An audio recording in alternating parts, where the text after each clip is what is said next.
We cannot seek love through sexual favors of any sort, any type.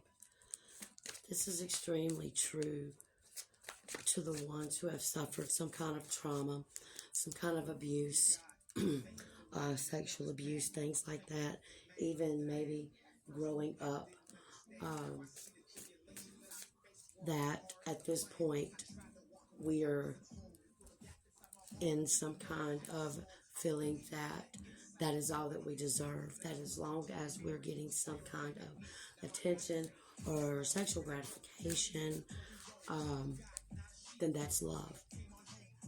Well, it's not. Okay, it's not love for self. It's not love from somebody. It is temporary feelings of emotions. Um, how many of you out here have so badly just wanting to be accepted or acknowledged and just loved, right?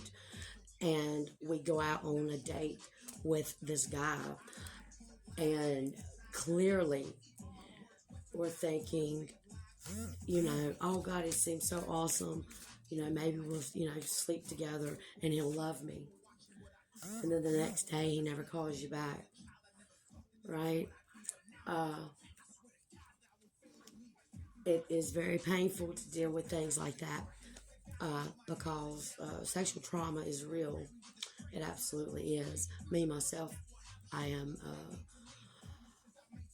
would call myself a victim of one, but no, I've moved through that area of my life, although it's very hard to adjust sometimes because, our whole life we've been sort of conditioned to think that that is what love is.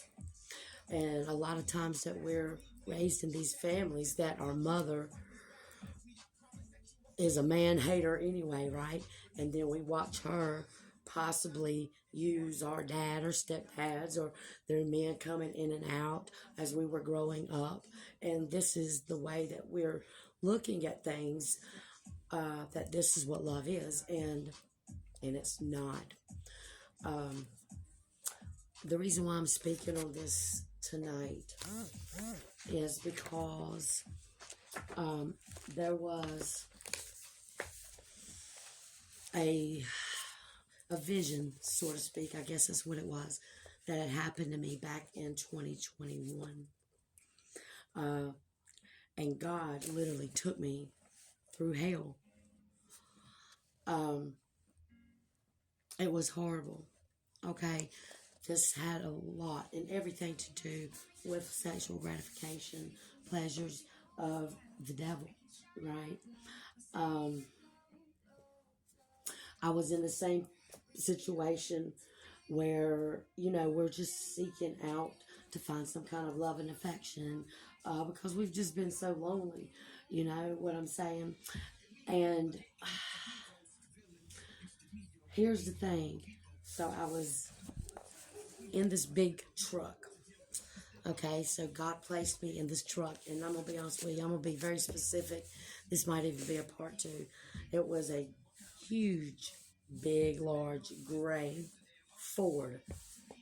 And I don't even like Fords, but this Ford was gray. It looked like a big block of metal, okay?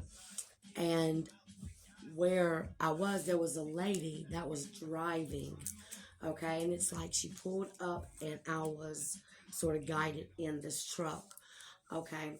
So as we're driving, the hail looks exactly like it sounds, okay? The land was deserted. It looked like the earth had been scorched and burned, okay? It was like nothing but dirt. It was like volcanic eruptions of fire randomly spewing out from underneath on the land, right? And as we were driving in the depths of this thing, it was getting rougher and bumpier and rockier, and it was just rough. It just looked it was awful. It was definitely a place that I don't ever want to venture to again. Um, anyhow, I remember uh, her turning around or turning beside me and looking at me and saying, just hold on, but you're safe. Okay, so, and I felt safe. I didn't feel scared or anything, but I was trying to sort of figure out why first of all, why God was showing me hell and why I was there. Why in the world was I there, right?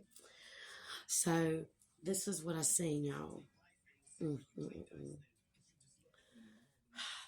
So, at this bumpy path, I we come up to like what it looked like a mountain or a cave. It was a huge, just a smoky, distorted looking thing, right?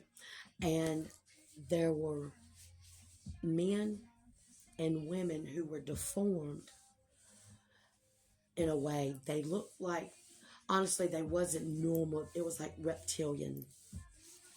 They were just distorted. Their body was distorted, but they were completely naked. Okay, and as we're driving up, we come to a stop, and I couldn't. We were like sort of right in front of the big cave, like this mountain thing, and they all stopped. Whatever they were doing, they turned and they looked at me. And as they did that, I can remember just staring back at them, like, what the heck, right? And it's like they split in half, two sections, right? And as it was like they formed a line, it was a double line, but where the truck was, it was like at this point, front and center of now what I seen. This was a large man who had his arms up, his hands up on this dark, devilish cave looking thing, right? And his hands were laid against that, and he was also naked.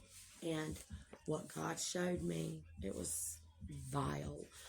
There was these people, these things, these demonic souls, these lost souls, was taking turns on this man. And there was disease, nasty things falling out of him. Y'all, this is what God was showing me.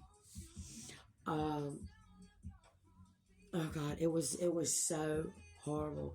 And again, I wasn't scared, but God was showing me this because of where I had suffered for so long, thinking that sexual gratification is what love is, and it merely is not. It absolutely is the works of Satan,